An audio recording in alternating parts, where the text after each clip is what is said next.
السلام عليكم ورحمة الله وبركاته.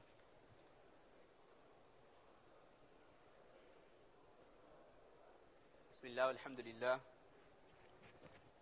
والصلاة والسلام على رسول الله وعلى آله وصحبه ومن والاه إلى يوم الدين وبعد. سبحانك لا علم لنا إلا ما علمتنا إنك أنت العليم الحكيم. رب زدنا علما يا كريم، رب زدنا علما يا كريم، رب زدنا علما يا كريم. رب اشرح لي صدري ويسر لي أمري واحلل عقدة من لساني يفقهوا قولي. Mes chers frères en islam, nous vous remercions de l'attention que vous allez porter à ce programme qui durera 40-45 minutes maximum, malgré la fatigue qui est la vôtre et la nôtre durant ce mois de Ramadan, à l'heure du Zuhur qui est en général propice au sommeil, que nous sachions tirer un certain temps pour écouter quelques paroles de din. C'est vraiment une chance de la part d'Allah subhanahu wa ta'ala. D'autant plus que le sujet qui va être traité aujourd'hui, ce n'est pas un sujet qu'on peut appeler classique, sachant qu'il n'y a pas de sujet classique en islam. Même si on parle du namaz, même si on parle du roza, ce sont là des sujets extrêmement intéressants. Mais nous avons en mashwara, la totalité des ulama, les ulama se sont concertés avant le mois de Ramadan pour déterminer quels seraient les thèmes nécessaires d'aborder pendant les dimanches, les sujets à thème du mois de Ramadan.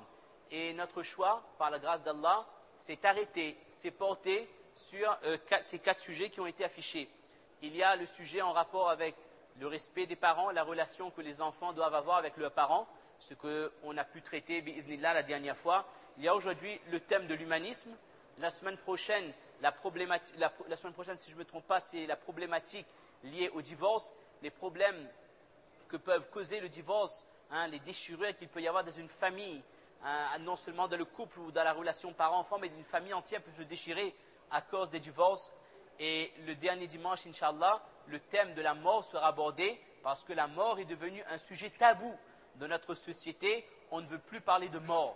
La mort fait peur. Il y a un médecin encore, il y a 2 jours, un médecin musulman qui me disait que les sociétés occidentaux n'acceptent pas, ne peuvent pas accepter que de nos jours en France, en Angleterre, en Amérique, dans des pays pourtant extrêmement développés où le niveau de médecine a dépassé les autres pays, des gens de nos jours meurent encore de la grippe. Ils ne comprennent pas. On ne parle pas de la grippe A, ni de la grippe aviaire, ni de la grippe porcine, ou de la grippe bovine ou autre chose. On parle de la simple grippe.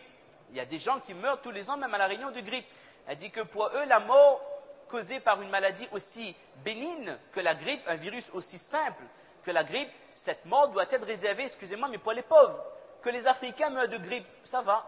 Mais qu'un Français bien blanc comme il faut meurt de grippe, un Français riche qui habite dans une région où il y a des médecins et des hôpitaux, on peut opérer, il y a des vaccins, que celui-ci meurt de la grippe, les Occidentaux, les riches, les pays riches n'arrivent pas à accepter. On ne peut pas fuir la mort, c'est une réalité.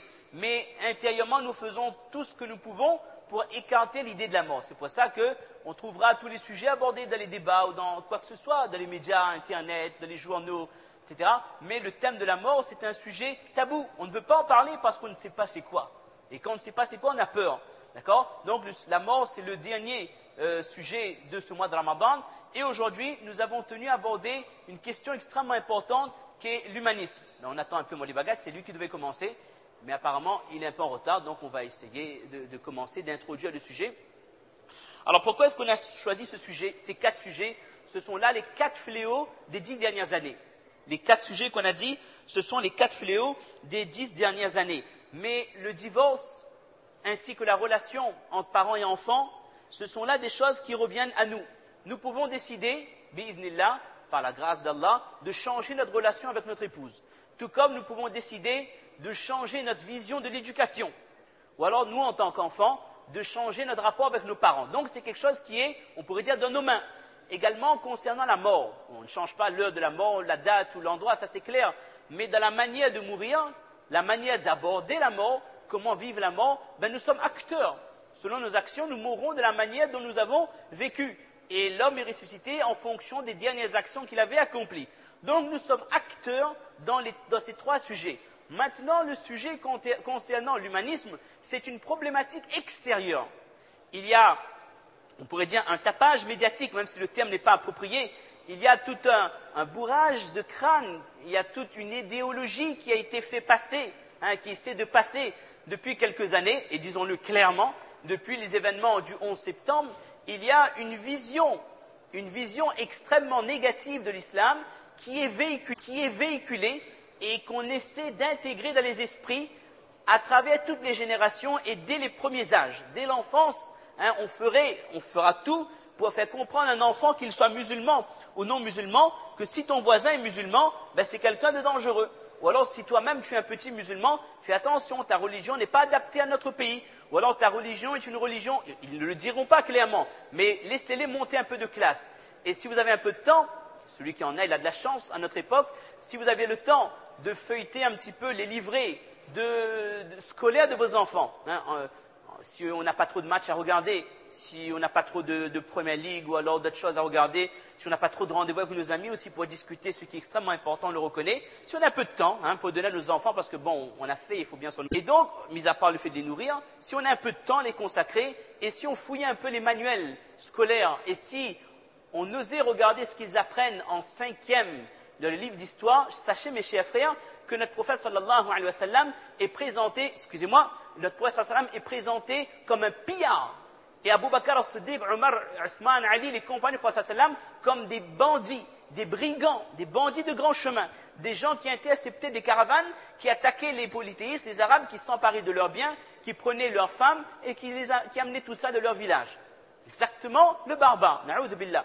Et hier, dans le Tarawih, je pense qu'ici aussi vous avez lu Wa'alamu hier, justement dans Wa'alamu annama ghanimtum, dans le 10e sipara, il y a l'explication des causes et du déroulement de la bataille de Badr. Alors si un jour vous avez, vraiment si vous avez encore le temps, c'est exceptionnel, peut-être il faut se désabonner à Canal Sat, je ne sais pas.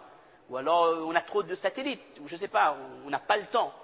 Donc si un jour on a le temps, on ouvre un livre de tafsir du Coran d'Ibn Kathir qui est traduit en français, on essaie de lire le tafsir du 10e sipara, Surat al-Anfal jusqu'à Tawbah, et Tawbah reprend les mêmes sens, les mêmes versets, le même ma'na du Surat al-Anfal, vous verrez quelque chose d'exceptionnel, en décalage total avec ce que nos enfants malheureusement ne font qu'apprendre dès le plus jeune âge, mais également quand ils seront au collège et également au lycée avec l'enseignement de la philosophie, ou s'ils tombent sur un mauvais prof qui est islamophobe.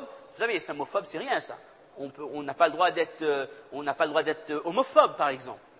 On n'a pas le droit d'être antisémite, par exemple. Mais islamophobe, c'est la liberté d'expression. Il faut avoir l'esprit un peu ouvert, d'accord? Donc, si on tombe sur un prof de philo islamophobe, assurément, l'image qu'il donnera de l'islam à nos jeunes de 18 ans, l'âge où on va s'épanouir, on va se forger une mentalité, on aura nos idées. Vraiment, c'est une conception de l'islam, je ne dis pas qu'il frôle le coufre, mais qui fait tout pour dégoûter notre enfant de l'islam, pour qu'il intègre le fait qu'appartenir à cette religion, c'est quelque chose de dangereux. Je citerai un exemple pour montrer ce tapage médiatique qu'il y a autour de l'islam. Je ne dis pas qu'il faut regarder la télé, mais parfois il faut se tenir au courant de certaines choses. Il y a une série télévisée, je ne peux pas le dire sur le minbar, ce n'est pas correct, où il y a un enquêteur ou quelqu'un du service secret américain, très connu de beaucoup de gens, d'accord? Et donc, en tant qu'Américain, c'est un justicier, il a une révélation spéciale pour lui. Donc, il va essayer d'apporter des solutions aux mots, M-A-U-X, du monde entier, par le mot M-O-T-S, 2, d'accord? Donc, alors, quand vous analysez que ce soit la saison 1, 2, 3, 4, 5, 6, 7, mes élèves m'ont expliqué, le méchant, c'est toujours l'arabe.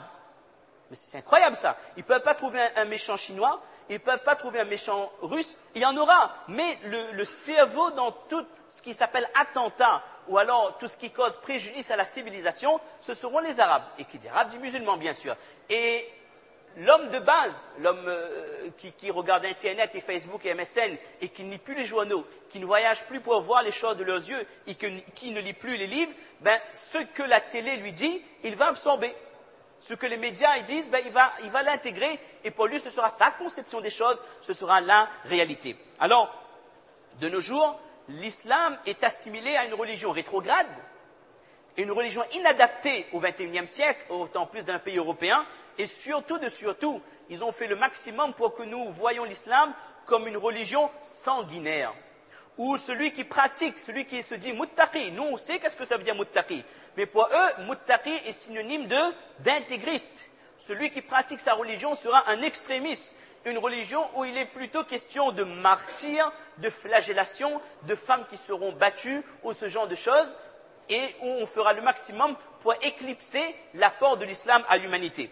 Alors, il y a pour cela une diffusion à grande échelle, l'archétype du musulman. Celui qui porte la barbe, celui qui porte le kafni, le bonnet et éventuellement le turban. Hein. Alors celui-là, c'est la panoplie du terroriste. Vous avez peut-être fait la malheureuse expérience, après le 11 septembre, passer à un aéroport, que ce soit à Paris ou en Angleterre ou dans d'autres pays, habillé comme je le suis, avec une barbe comme je le porte, ben assurément, vous vous assurez des problèmes. Si vous y allez en caleçon, avec un débardeur, nombril dehors et tout ce qu'on peut exposer dehors, ben vous passez sans problème, avec piercing qui a plus de piercing que de peau. Alors là, vous n'aurez aucun problème. Vous êtes un homme du 21e siècle. Mais si vous êtes habillé à la sunna, ben nous voyons, c'est le résultat d'une campagne, une médiatisation anti-islam. Et vous allez me dire, mais quel est l'objectif?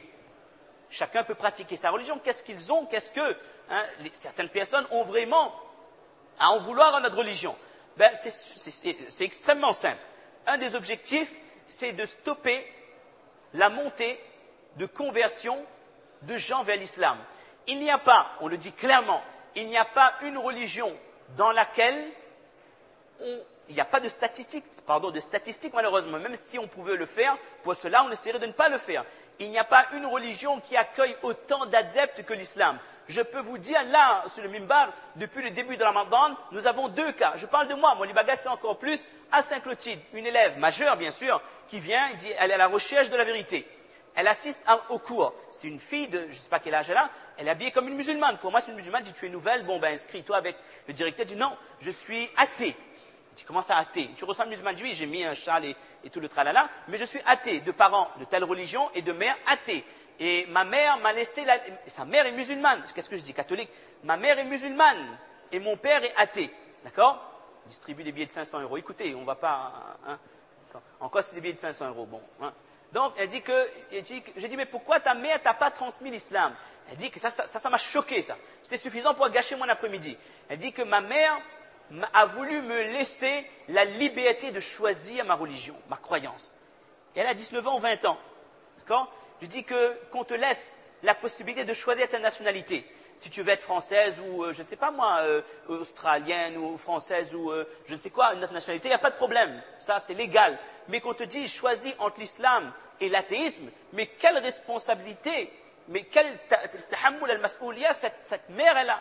Quel souci de transmission du dîn cette maman a eu pour son enfant, ou alors c'est que tout simplement cette mère n'a pas compris l'islam, n'a pas compris la religion, elle n'a pas compris la notion de mort, de résurrection, de compte et de destination finale. Autrement, elle n'aurait pas agi avec toi de la sorte. Donc, on a fait le nécessaire pour lui faire un topo brièvement, mais on ne peut pas faire du prosélytisme non plus. Essayer d'expliquer l'histoire des 2 religions monothéistes et que l'islam est l'aboutissement des 2 religions monothéistes. Ça. Il y a une semaine, il y a une personne qui m'a appelé pour un rendez-vous un mercredi matin. Mais comme il y avait beaucoup d'élèves et tout, on a décalé le rendez-vous à Madressa, on a reporté pour le samedi d'ensuite. Cette personne est à la recherche de la vérité et elle veut connaître l'islam. Et elle est prête à se convertir. Quelqu'un encore. Hier soir, une personne, je rencontre, une personne qui s'était garée devant ma maison, problème jusqu'à minuit, je l'attendais, bref. Et donc, cette personne s'est excusée, beaucoup excusée. Et j'ai saisi l'occasion en disant cette personne venait d'un bar, il était minuit, elle venait de boire, etc. Donc, j'ai un ascendant sur cette personne, j'ai un droit à cette personne, parce que j'ai été opprimé. Donc, la personne était rouge, elle s'excusait, elle n'arrêtait pas d'excuser. Je dis que je devais te dire une chose. Je dis, tu as quel âge? On doit avoir le même âge. Elle m'a dit j'ai dit, j'ai 30 ans, tu as quel âge? J'ai dit, 22. Je dis, bon, c'est presque le même âge. Jusqu'à quand tu vas passer ta vie à boire, à rester avec les filles, à vivre de cette manière? Est-ce que tu as réfléchi un jour à la notion de la mort? Il a réfléchi, il a écouté, hier soir c'était minuit et demi. Il a dit que oui, j'y réfléchis. Il dit, mais tu crois qu'on est là juste pour vivre, pour profiter, et puis lorsqu'on ferme les yeux, tout le monde aura la même destinée?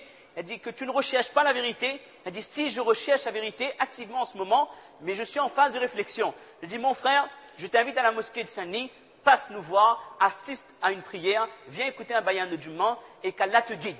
Et la personne était très touchée, et elle a pris mes coordonnées, mon nom et tout, et dit qu'Inch'Allah, elle va venir.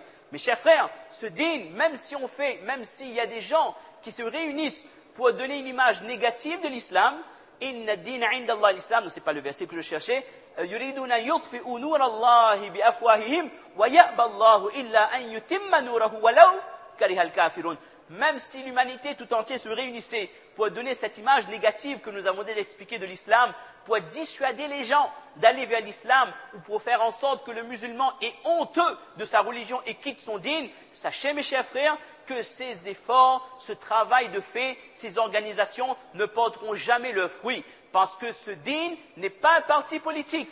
Ce dîn n'est pas une secte, ça c'est le dîn d'Allah, c'est la religion qu'Allah a choisie pour accorder à son meilleur prophète, avec lequel qui accompagne du meilleur des livres, pour la meilleure des communautés, et Allah a décidé que jusqu'au Qiyamah, il restera des musulmans pour dire Allah, Allah, jusqu'à la fin des temps, et dans les hadiths, on a dit que ce dîn parviendra à toutes les régions du monde, l'Occident, l'Orient. Allez dans n'importe quel pays que vous voulez, par la grâce d'Allah, vous trouverez des musulmans. On était en train d'expliquer ça au début du Ramadan, on l'a tanier, et dit, regardez, c'était le deuxième Ramadan, hier soir on a lu le premier Sipara. Allez en France, en Angleterre, en Italie, en Espagne, en Amérique, en Russie, en Afrique, en Australie, quel que soit le pays, allez aux Seychelles, Mayotte, comment?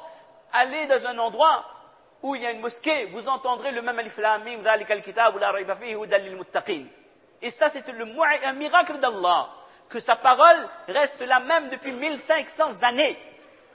La Bible existe sous diverses versions, avec des contradictions effroyables. Le Taurat également. Mais ce Coran, c'est haq. Il n'y a pas un zabar qui a été changé, ni un zir qui a été changé. Allez dans les pays du monde entier, vous trouverez des gens qui se prosterneront de la même manière, qui auront la même relation directe avec Allah. C'est une preuve évidente que c'est le din d'Allah, et qu'Allah fera que ce dîn se transmette où il y a le désert, où il y a la forêt, où il y a la mer, où il y a les montagnes. Allah a pris la garantie que ce dîn se propagera dans le monde entier.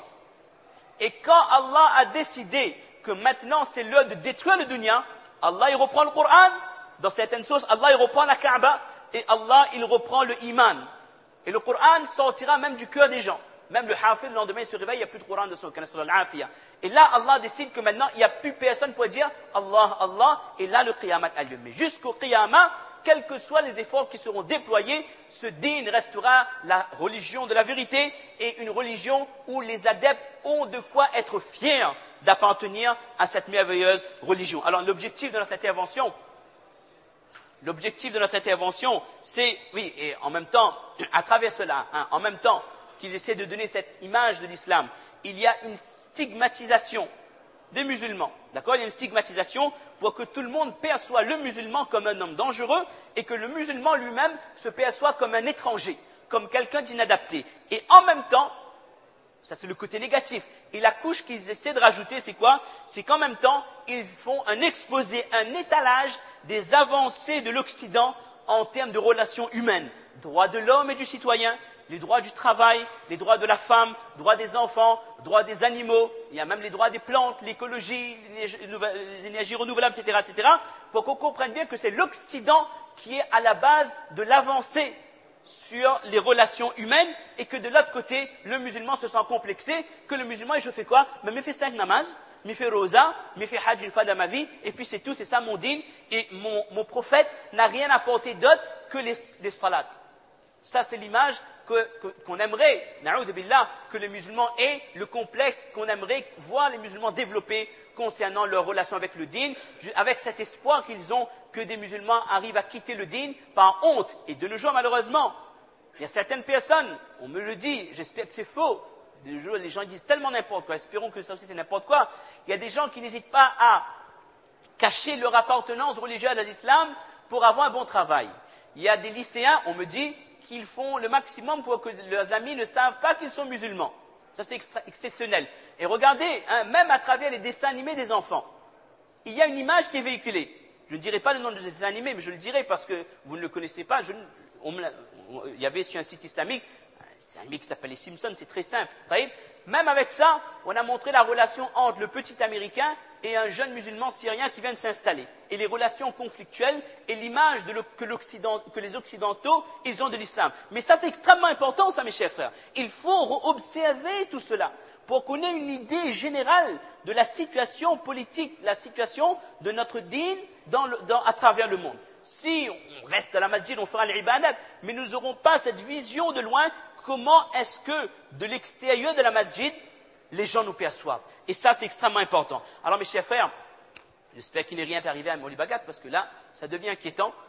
Il devait normalement être là pour la première intervention, mais Inch'Allah, on va continuer jusqu'à ce qu'il arrive. Alors, on va essayer de démontrer quelques valeurs que l'islam a apportées pour que nous ayons conscience qu'il y a 1500 années, les barbares, ce n'était pas nous, ce n'était pas les barbus, les barbares. Les barbares, c'était ceux qui vivaient en Europe, ceux qui vivaient dans les autres régions du monde, où il y avait des castes dans certaines régions, où il y avait des appartenances sociales, où on avait le clergé, le tiers-état, où il y avait les sans-culottes qui n'avaient aucun droit, où la femme était considérée comme impure, ou alors comme un objet. Ce qu'ils essaient de nous faire croire qu'il y a chez vous dans l'islam, c'était eux qui avaient à la base de leur société. Et il y a 1500 années, à cette même époque où le chaos régnait, les droits, c'était un terme inexistant, d'accord? On coupait la tête du premier venu pour prendre sa place. À cette époque, notre prophète, alayhi salatu wassalam, a apporté à l'humanité quelque chose d'exceptionnel, quelque chose de grandiose, non pas dans les ibadat, parce que dans les ibadat, nous le connaissons, on fait des bayans tout le temps là-dessus, mais dans les relations humaines. Et quand on parle de relations humaines, retenez le mot humain. Que vous ayez affaire à un musulman, un chrétien, un juif, un malban, un tamoul, un athée, un bouddhiste, quelles que soient les religions, vous avez toujours affaire à des êtres humains. Il ne faut pas se dire que si c'est un musulman dans le travail, nous les clean, si ce n'est pas un non-musulman, comme on dit un bouddha, je ne sais pas comment vous dites ça, nous va picali, nous va tromper, etc. De toute façon, on n'a pas de péché, ça a trompé. Na'oudou billah. Et nous allons voir quelques exemples, comment le prophète sallam a eu de la clémence. Le prophète nous a appris à pardonner. Le pardon, l'humanité a pris des siècles à apprendre, même de nos jours. Certains pays ne veulent pas s'excuser de crimes contre l'humanité qu'ils ont faits. Et d'autres pays qui sont opprimés, ils n'arrêtent pas de réclamer leurs droits. Subhanallah, je n'ai pas le nom de ces pays en tête, l'Arménie ou alors d'autres pays, ils n'arrêtent pas de réclamer que notre peuple a été torturé et persécuté. Ils ne veulent pas de l'argent, nous voulons des excuses, nous voulons une reconnaissance. Mais l'homme est fier et orgueilleux. L'homme ne veut pas pardonner. Et notre prophète, il y a 1500 années, alayhi salatu wassalam, nous a appris comment pardonner. Vous savez que le prophète sallam, où on est arrivé, a été ensorcelé une fois par une personne yahoud, on le dira clairement, par une personne de la communauté juive qui s'appelait Labid. Et notre prophète sallam a souffert d'une maladie comme jamais il n'en a souffert. Les hadiths décrivent bien comment il a souffert. Lorsqu'Allah Ta'ala lui a fait voir en rêve qui l'a ensorcelé et où la sorcellerie a été cachée, et que faut-il faire pour venir au bout de ce talisman? Alors le prophète sallam a envoyé les sahaba récupérer la sorcellerie, et les al-falaq al-nas ont été révélés, et le sort a pris fin. Et de la sorte, le prophète sallam a été guéri. Maintenant, les sahaba dit au prophète d'Allah, tu connais l'identité de celui qui voulait te tuer. La Bible voulait tuer le prophète sallam. Donne-nous l'autorisation qu'on l'attrape et qu'on l'exécute. Notre prophète aurait été en droit de le faire. Parce que cet homme voulait le tuer. Notre prophète a dit, Allah m'a donné la santé, Allah m'a guéri, cela m'a suffi. Et notre prophète n'a même pas fait emprisonner. On était à Madina un temps. La ville était contrôlée par les musulmans. Notre prophète n'a ni fait frapper, ni fouetter, ni emprisonner, ni exécuter cette personne. Allez voir une tentative, essayez une tentative, enfin n'essayez pas, mais imaginez, je dis n'importe quoi là, imaginez une tentative d'assassinat sur le président de la République. Imaginez, regardez ce qui vous arrive, d'accord? Il y a quelqu'un qui a envoyé une savate chez un président dont on ne citera pas le nom du pays, une savate, d'accord, et regardez ce qui est arrivé, d'accord? Notre prophète n'a strictement rien fait, il a pardonné à cette personne. Et il y a une petite précision, il y a des gens qui m'ont dit sur Internet, Moussa, vous dites tout le temps taïb, taïb. Je ne fais pas de publicité pour taïb food, je vous assure. Taïb en arabe, ça veut dire c'est bien, c'est compris. Même si taïb food, ils ont d'excellents produits dans le mois de Ramadan, par exemple, non, on ne va pas donner des exemples, mais ce n'est pas une publicité. Taïb en arabe, ça veut dire très bien, ou alors ok, ou c'est compris. C'est une habitude. Taïb, vous voyez. Deuxième exemple du pardon du prophète sallallahu alayhi wa sallam, notre prophète sallallahu alayhi wa sallam s'apprête à aller vers la plus grande, je ne dirais pas la plus grande victoire, mais la plus grande expédition de l'histoire de l'islam, la plus importante de l'histoire de notre religion. C'est la Fath Makkah. Pas la conquête, récupérer Makkah. Et la conquête, la récupération de Makkah a été faite sans effusion de sang.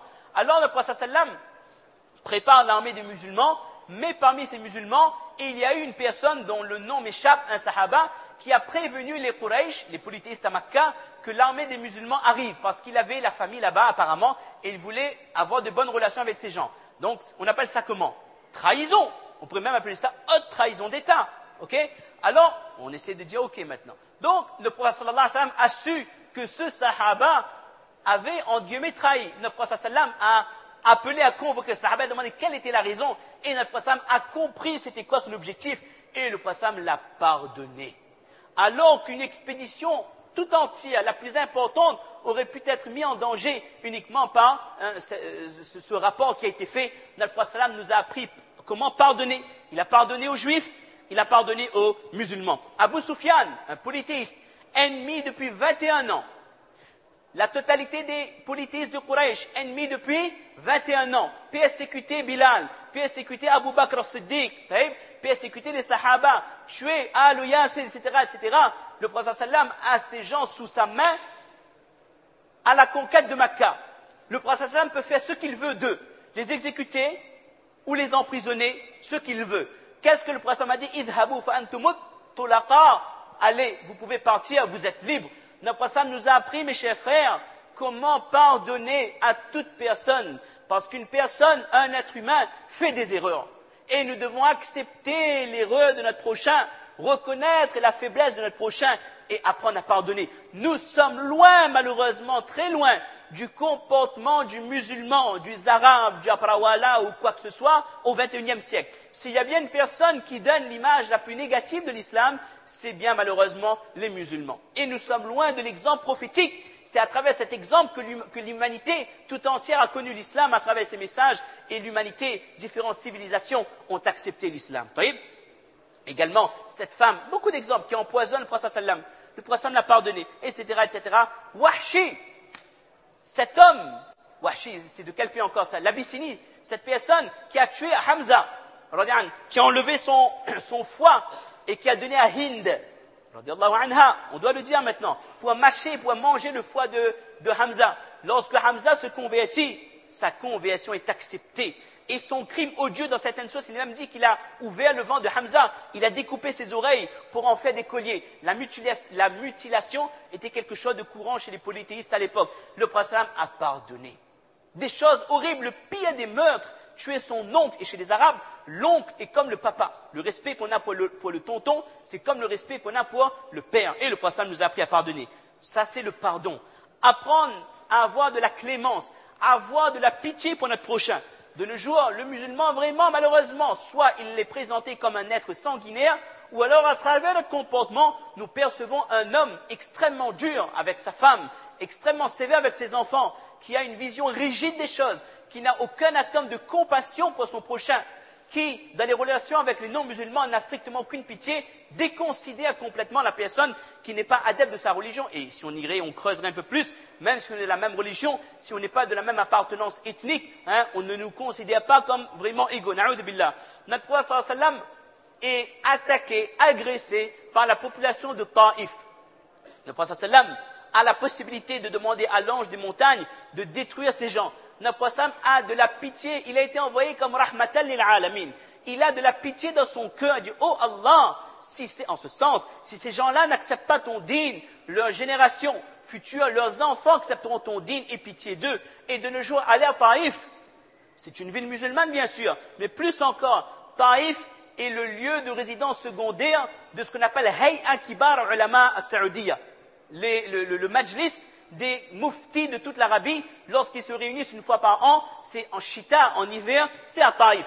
C'est une ville qui est remplie de ulama où les grands, les akabirines parmi les muftis, même Cheikh Abdel Aziz Ibn Baz, rahimallah, etc., ils avaient leur résidence secondaire là-bas. Une ville qui aurait pu être détruite par un badoua, mais notre prophète, son cœur était rempli d'amour. Et ce qui me choque, moi, c'est quoi?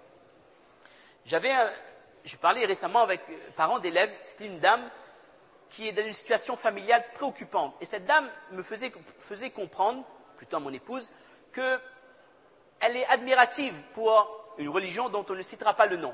Elle dit parce que cette religion réincarne l'amour. Dieu est amour. Tout est amour dans cette religion. Chez nous, on parle de punition de la tombe, on parle de la mort, on parle de châtiment corporel, on parle de loi du talion. C'est des choses dures. Je n'arrive pas à accepter, moi, en tant que femme, qu'il n'y ait aucune présence d'amour de notre dîn, alors que chez nos voisins, il n'y a que de l'amour. Dieu est amour pour eux. Mais pour eux, Dieu est amour. Mais pour nous, Dieu est Rahman et Rahim. Quand on dit que Allah est Rahman et Rahim, c'est plus fort que le mot mawadda, que le mot hub. Donc, par méconnaissance de notre dîn, parfois nous sommes tentés de regarder qu'est-ce qu'il y a ailleurs et nous sommes parfois admiratifs. Na'oudhu billah. Et il y a, est-ce qu'on peut le dire ça? Il y a comment on pourrait dire ça? Il y a sur la toile, sur Internet, il y a un blog à La Réunion où une personne a posté un courrier relatant une conversation qu'il avait eue avec un imam. C'est un gardien de prison qui avait besoin d'une formation. Et il dit que voilà, cet imam m'a fait bien comprendre que si quelqu'un n'est pas musulman, j'ai ordre de le tuer, de l'exécuter. Et l'imam m'a répondu à chaque fois, oui, c'est ce que mon Coran m'apprend. Alors cette personne dit, mais qu'est-ce qui est mieux? Ma religion ou mon prophète m'apprend à aimer son prochain comme je m'aime moi-même, ou alors une religion qui incite à tuer? Et c'était un article qui a été rendu public. Mais ça, c'est extrêmement grave, ça.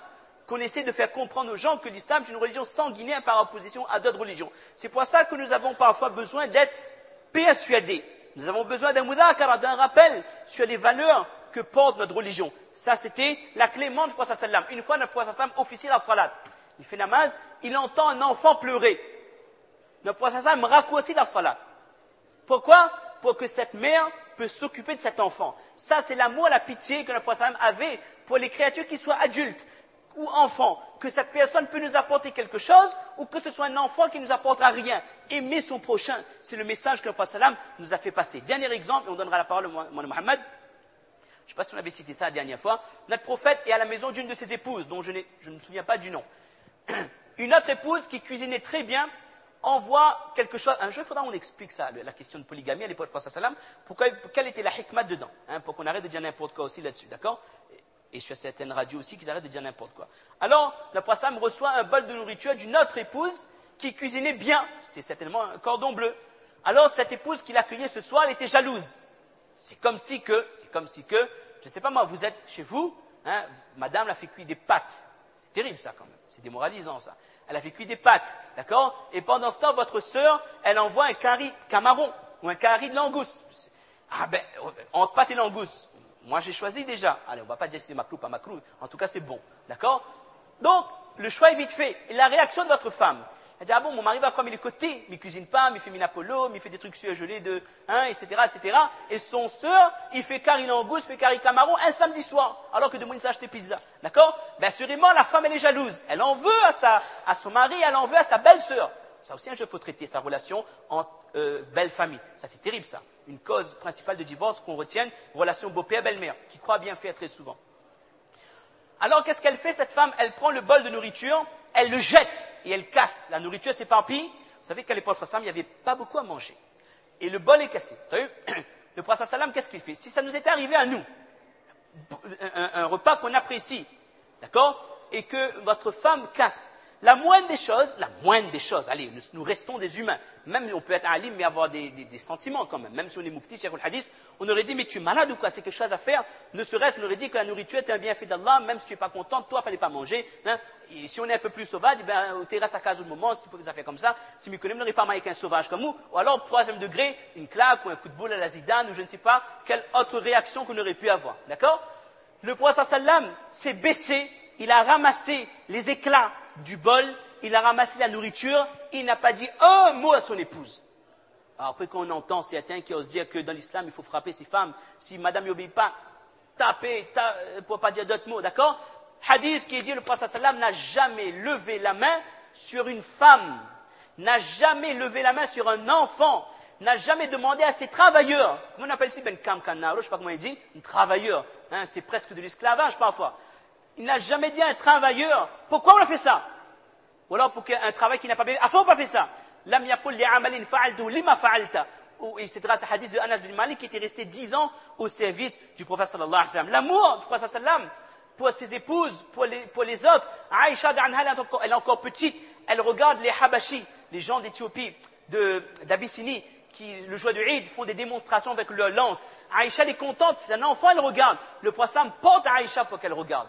Le prophète demandait, dit Aïcha, c'était quoi le terme encore? Intahaiti, c'est suffisant. Aïcha dit non, je veux regarder encore. Et le prophète porte Aïcha jusqu'à ce que, comme on dit, son ventre est plein et qu'elle a regardé. Ça, c'est l'amour que le prophète sallam avait pour les autres. Jamais notre prophète n'a insulté quelqu'un. Jamais le prophète s'est mis en colère contre quelqu'un pour quelque chose qui le concerne. Maintenant, concernant le dîn, c'est autre chose. mais qui le concerne, lui, sa santé, sa famille ou autre chose, il ne s'est jamais mis en colère. Il nous a toujours incité à contrôler notre colère, contrôler nos pulsions. Alors, on avait encore un petit thème abordé, mais comme il est 2h10, on s'est promis de finir en 2h30, il y aura encore l'occasion, si Allah nous donne vie, d'aborder 3 thèmes qui font rêver. C'est pas moi, gloire et beauté, hein. C'est liberté, égalité, fraternité. D'accord? Et de nos jours, je pense qu'on peut, c'est pas ça nous fait rêver, mais on rêverait de retourner à la liberté, à retourner à l'égalité, à la fraternité. Ce sont des valeurs qui sont peut-être affichées et gravées, mais dans la réalité de la société du XXIe siècle, liberté peut-être elle existe, mais avec tellement de limites, l'égalité, wallahu a'lam, et la fraternité, je ne sais pas c'est quoi. D'accord? Wallahu musta'an. Et on aurait souhaité développer à travers l'élection du premier homme noir à la tête du pays le plus puissant du monde, Cheikh Barack Obama, c'est le premier homme noir qui a été élu à la tête de ce pays. Et les gens sont fiers. Ces Occidentaux, ils montrent que nous sommes à la pointe, nous sommes vraiment les précurseurs de la liberté, de l'égalité des races. 2009, on a gagné un noir comme président. Bilal ibn Rabah, Ahd al-Makki, lors du Umrah, après le Sulh Hudaybiyah, il fallait quelqu'un pour donner adhan. Ce serait l'homme le plus honoré. Le premier adhan de l'histoire de l'islam. Le premier musulman qui va monter sur la Kaaba pour dire Allahu Akbar, Allahu Akbar. Est-ce que le prophète l'a donné à son neveu? Est-ce qu'il l'a donné à Ali? Est-ce qu'il l'a donné à Abu Bakr? Est-ce qu'il l'a donné à un proche? À son gendre? Notre prophète a choisi selon ce qu'il y avait dans le cœur de la personne. Il a pris Bilal ibn Rabah, qui n'était pas un arabe, qui était un Éthiopien, qui était donc de couleur noire, un esclave affranchi. Bilal va donner le adhan. Le prophète a élevé cet homme, et n'importe quel muazzin qui donne le adhan jusqu'au Qiyamat doit se souvenir que le premier muazzin historique de l'histoire de l'islam, c'était un homme de couleur que le prophète a élevé, et que nous, on n'a pas attendu autant de siècles pour considérer blanc et noir comme égaux. Et il y avait un médecin qui m'apprend beaucoup de choses, alhamdulillah, qui me disait hier, un médecin, il connaît donc le latin et le grec. Il dit que dans l'histoire, on apprend que la première démocratie, c'était chez les Grecs. D'accord? Il dit que ce n'est pas vrai. Il y avait certes une sorte de démocratie, il y avait un conseil chez les Grecs, mais chez les Grecs, il y avait toujours des castes. Il y avait, comment on appelle ça, les nobles. Et le paysan, il ne vient pas assister au mashwara, il ne vient pas assister au conseil des ministres ou au Sénat, je ne sais pas comment ils appelaient ça. D'accord? Il a dit la première véritable démocratie, c'est dans l'islam. Notre prophète a considéré comme égal l'arabe, le non-arabe, le muhajir, le ansar, le aus, le khazraj, le descendant de Quraysh, de famille noble, le fils d'esclave. Tout le monde pouvait s'asseoir au mashwara et donner son opinion. Donc, Inch'Allah, ça, on aura peut-être un jour l'occasion de développer, et je vous assure, à l'époque du prophète sallam, jamais on n'aurait entendu quelqu'un prononcer des paroles à caractère raciste. Comme parfois on entend, malheureusement, t'es comment? Malgache, va. Mauricien, aux oreilles dehors. Malheureusement, nous l'entendons, mes chers frères. Celui qui ne l'a jamais entendu, lève le doigt. Tout le monde l'entend. Et souvent, on l'entend de la part de personnes religieuses. Et ça, c'est une honte. Un jahil, un ignorant, qui ose dire ce genre de propos, on peut passer. Il ne fait pas namaz, il n'a pas aucune notion de la religion. Bon, il vit comme il veut, d'accord? Mais quelqu'un qui pratique le din, si son frère, il n'a pas la même couleur, ou il n'est pas de la même origine, vous allez le considérer comme étant inférieur, mais c'est pas ça que Nabi Karim nous a apporté. Une fois dans l'histoire de l'islam, il y a eu un petit incident entre Muhajir et Ansar. Et un Muhajir a dit, Ya lal-Ansar. Le Muhajir a dit, le Ansar a dit, Ya lal-Ansar. Le Muhajir a dit, Ya lal-Muhajirin. Oh les Muhajirs, aidez-moi. Il a dit, oh les Ansar, venez. Le prophète était tellement colère, il a prononcé des paroles d'une dureté extrême qu'on ne trouvera peut-être pas l'équivalent dans d'autres hadiths. Et il a dit, comment osez-vous vous appeler par vos tribus? Alors qu'en commentaire, les Mufassirs disent que pourtant, Muhajir et Ansar, ce sont des mots qui existent dans le Coran, ça. Allah Ta'ala appelle les Muhajir, Muhajir, Ansar, Ansar. Malgré ça, le prophète dit que vous êtes une communauté unie. Il n'y a pas blanc, noir, oreilles, ou alors malgache, ou comment, maoré, ou zarab, ou autre chose.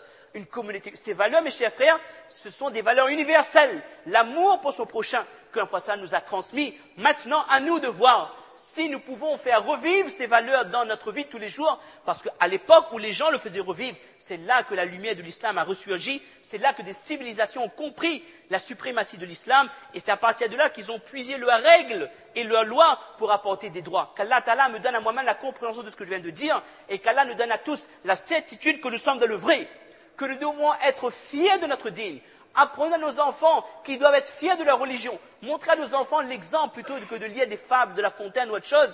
L'histoire des Sahaba, les valeurs humaines que nos Sahaba, que nos prédécesseurs avaient eues. Que nos enfants comprennent que c'est en suivant ce dîn que nous serons les premiers temps auprès d'Allah qu'auprès des hommes. Tawfiq illa billah. Et Mouli Mohammed va prendre la parole. Subhana rabbika rabbil izzati amma yasifun. Wa salamun ala al-mursalin. Walhamdulillahi rabbil alamin.